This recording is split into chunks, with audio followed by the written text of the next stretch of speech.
Adakah anda pernah mengalami pengalaman semasa menggunakan custom audience dan lookalike audience? Yang pertama, kos setiap pemperolehan atau cost per acquisition dalam kempen anda semakin meningkat.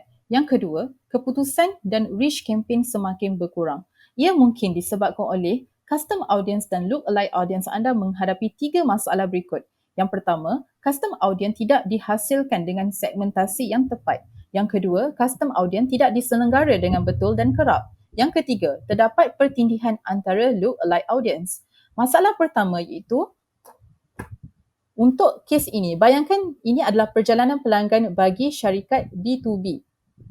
Yang pertama, status new menunjuk kepada prospek yang telah mendaftar minat mereka di laman web. Reach pula ialah prospek yang telah berkomunikasi dengan ejen jualan melalui telefon.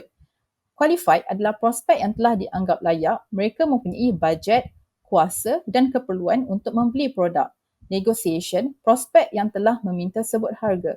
Dan yang terakhir, one, pelanggan yang telah dikeluarkan invoice-nya. Secara jelasnya, kita lihat kuantiti atau jumlah akan semakin berkurangan kerana semakin turun corong pemasaran, semakin kurang jumlah pelanggan.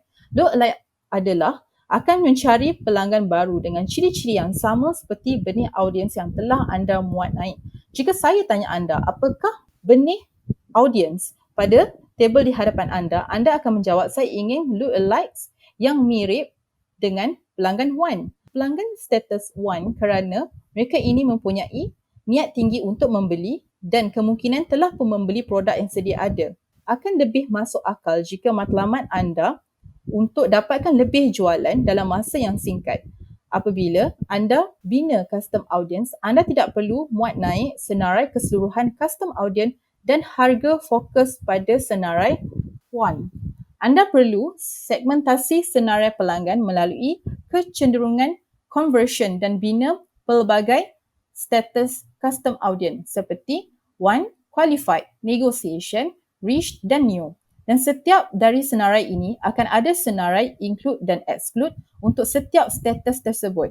Kenapa perkara ini penting? Seperti mana yang anda perhatikan, kuantiti pada fasa corong bawah, one, negotiation, adalah lebih sedikit berbanding pada fasa corong atas, new reach. Jika anda bina kempen yang target kuantiti paling sikit, ianya hanya cukup untuk gunakan lookalike audience untuk fasa corong bawah, one, negotiation.